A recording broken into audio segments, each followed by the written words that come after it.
आप सभी लोगों का एक बार फिर से बहुत-बहुत स्वागत है। आज के इस वीडियो में हम लोग हिस्ट्री के मॉक टेस्ट 2 के आंसर्स चेक करेंगे, तो सब लोग अपने आंसर्स मिला लें और ग्रुप में बताएं ज़रूर।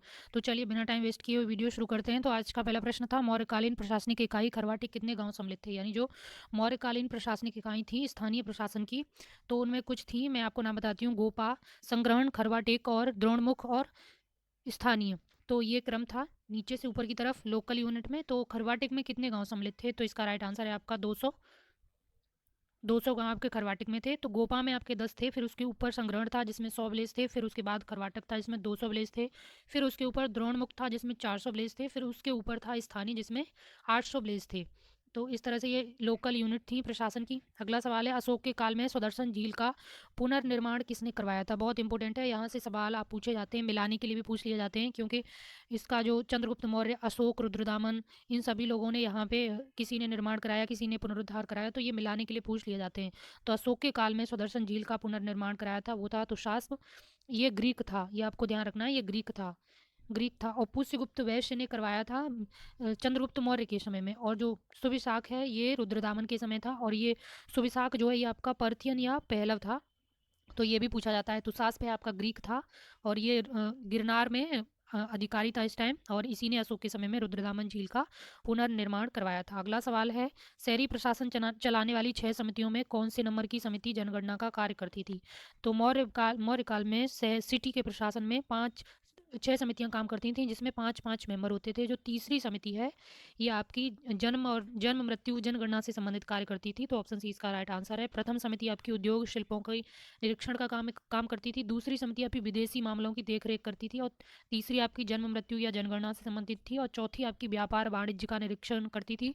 पांचवी विनिर्मित वस्तुओं के विक्रय को देखने वाली थी, और छठी आपकी बिक्री कर वसूल करने से संबंधित काम करती थी। तो ये 6 समितियां थी सिटी प्रशासन से संबंधित। मेगस्थनीज ने भी सिटी प्रशासन के लिए कुछ समितियों का उल्लेख किया है, जिसमें उसने अपने अनुसार उनके काम बताए अलग अलग, वो भी आप देख लेना। मौर्य काल में आपातकालीन कर था। तो जो मौर्य काल में कई प्रकार के कर थे, जैसे भाग प्रवेश या निष्क्राम्य, प्रणय, हिरण्य, सेतुबंध, विष्टि, पिंड कर, दुर्ग कर, राष्ट्र कर, ये सब मौर्य काल से संबंधित मुख्य कर थे। तो इनमें जो आपातकालीन कर है वो था आपका प्रणय कर, ऑप्शन सी प्रणय कर। भाग कर है आपका ये जो कुल उपज होती थी उसमें राज्य का हिस्सा था। पिंड कर है आपका, ये है आपका ग्राम समूहों से वसूला जाने वाला कर। और हिरण्य कर है आपका जो नगद में कर वसूला जाता था, उसको हिरण्य कर कहते थे। अगला सवाल है, मौर्यकालीन आपातकालीन समय के लिए अन्नागार साक्ष्य कहाँ से प्राप्त हुए? यानी जो आपातकाल के समय के लिए अन्नागार अन्न जो अनाज है उसको रखने के लिए कुछ महत्वपूर्ण जो स्थान है वो बनाए गए थे। तो उसके साक्ष्य कहाँ से मिलते हैं? तो ये 2 जगह से मिलते हैं, एक तो है महास्थाना, दूसरा है सोहगरा। तो यहाँ सोहगरा है नहीं ऑप्शन में, महास्थाना है, तो राइट आंसर ऑप्शन ये हो जाएगा। महास्थाना आपका बांग्लादेश में है, और सोहगरा है आपका गोरखपुर में पड़ता है। ये दोनों ही अन्नागार कोष्ठागार से संबंधित स्थान है, यहाँ पे इनके साक्ष्य मिले मौर्यकालीन समय के। अगला सवाल है, किस शिलालेख में लिखा है कि जिले के अधिकारी की नियुक्ति राज्यपाल करता था? बहुत इंपॉर्टेंट है। मौर्यकाल मौर्यकाल में जिले के अधिकारी की नियुक्ति राज्यपाल करता था। इसका उल्लेख आपका मिलता है सिद्धपुर अभिलेख शिलालेख में, ऑप्शन ए इसका राइट आंसर है। अगला सवाल है, हेलियोडोरस निम्नलिखित में से किस हिंद यवन राजा का राजदूत बनकर भागभद्र के दरबार में आया था? तो ये वही हेलियोडोरस है जिसने विदिशा में गरुड़ स्तंभ लगवाया था, और भागवत धर्म की स्थापना यही विदिशा से शुरू हुई थी, और ये जो भागभद्र के दरबार में आया था। तो ये हेलियोडोरस जो राजदूत था ये आपका था एंटियालकीड्स का, ऑप्शन सी इसका राइट आंसर है। डिमिट्रियस हिंद यवन वंश की 2 शाखाएं थी, एक डिमिट्रियस और एक यूक्रेटाइडिस। तो डिमिट्रियस जो शाखा थी उसका संस्थापक था। और मिनांडर है ये आपका डिमिट्रियस वंश में ही था, डिमिट्रियस जो शाखा थी हिंद यवन की उसमें था। और एंटियालकीड्स है ये आपकी यूक्रेटाइडिस शाखा का था हिंद यवन का, जिसका एंटियालकीड्स अगला राजा होता है, उसी का राजदूत बनकर आता है भागभद्र के दरबार में। अगला सवाल है, निम्नलिखित में से किस राजा ने सेनापति की उपाधि धारण की थी? तो राइट आंसर है, सेनापति की उपाधि धारण की थी पुष्यमित्र सुंगु ने।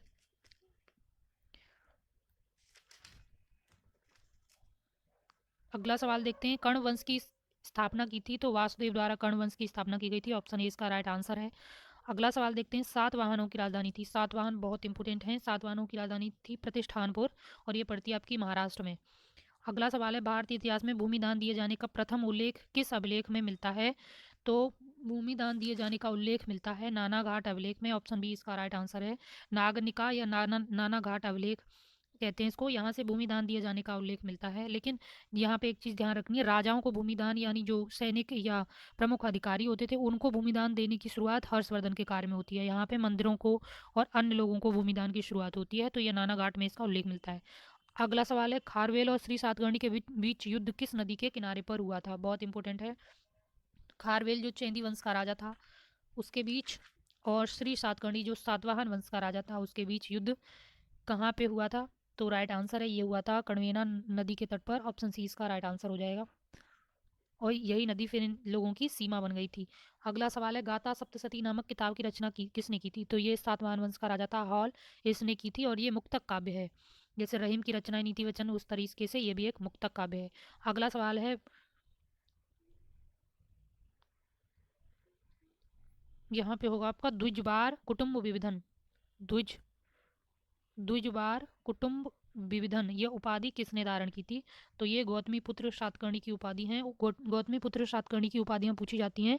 बहुत सारी उपाधियां थीं, द्विजर्ष व एका ब्राह्मण और द्विजवार कुटुंब विविधन, ये सब उपाधियां हैं ये गौतमी पुत्र सातकर्णी की। अगला सवाल है, भांजा कुंडाने पीतलखोरा नासिक जुन्नार करले कानेरी इत्यादि चैत्यग्रह राजवंश के काल में बनाए गए थे। तो ये सातवाहनों से संबंध सातवाहनों के काल में बनाए गए थे। ये बहुत इंपॉर्टेंट चैत्यग्रह हैं, इनको सबको नेट पे सर्च करना, इनकी विशेषताएं क्या है। यहाँ से कारले कनेरी से सवाल पूछे जाते हैं, और ये पूछे जाते हैं ये कहाँ पे स्थित है।